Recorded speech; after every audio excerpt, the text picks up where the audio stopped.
An awful lot of mandatory, voluntary regulation that ITV is adhering to, and it's changing the way that we do business. We need better data from our supply chain, we need a standardized reporting framework, and we need sustainability-focused media planning. So if our suppliers and their suppliers were to use renewable energy, we're going to see huge difference in our own emissions. So these are things that perhaps are not huge investments, often are money saving, but they can actually make huge impacts all the way upstream. People often focus on what's visible, like recycling in the office, because it's easy and familiar, but it often doesn't deliver the biggest carbon savings. You might uncover what we call low-hanging fruit or quick wins.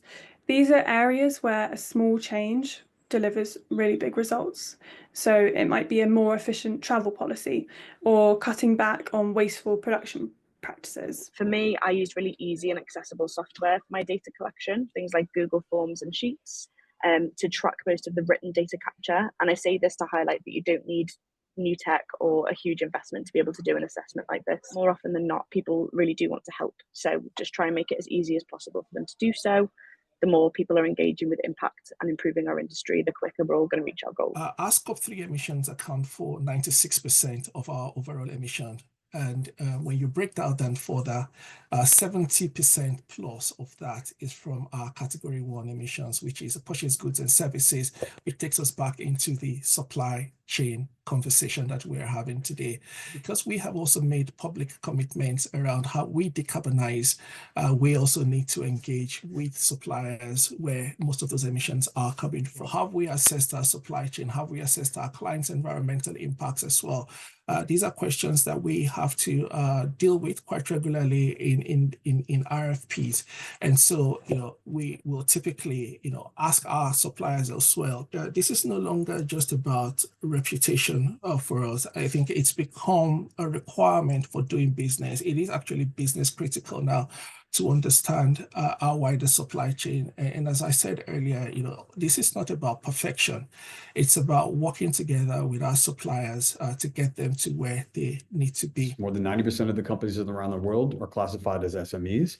And in order for us to make real progress around the decarbonization of industry writ large, SMEs are going to have to be part of the solution and play a really big role. Some companies with low Scope 3 emissions, they qualify for what's called a maintenance target.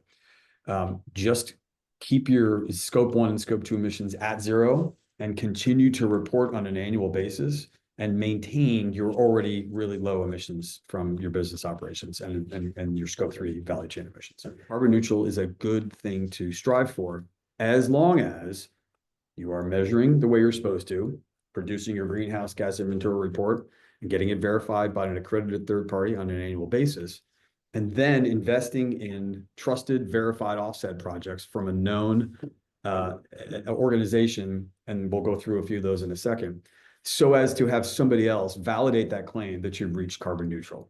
What you don't want to do is just say, we bought a bunch of offsets and now we're carbon neutral. That's throwing money at the problem, and that's why carbon neutral gets a bad rap.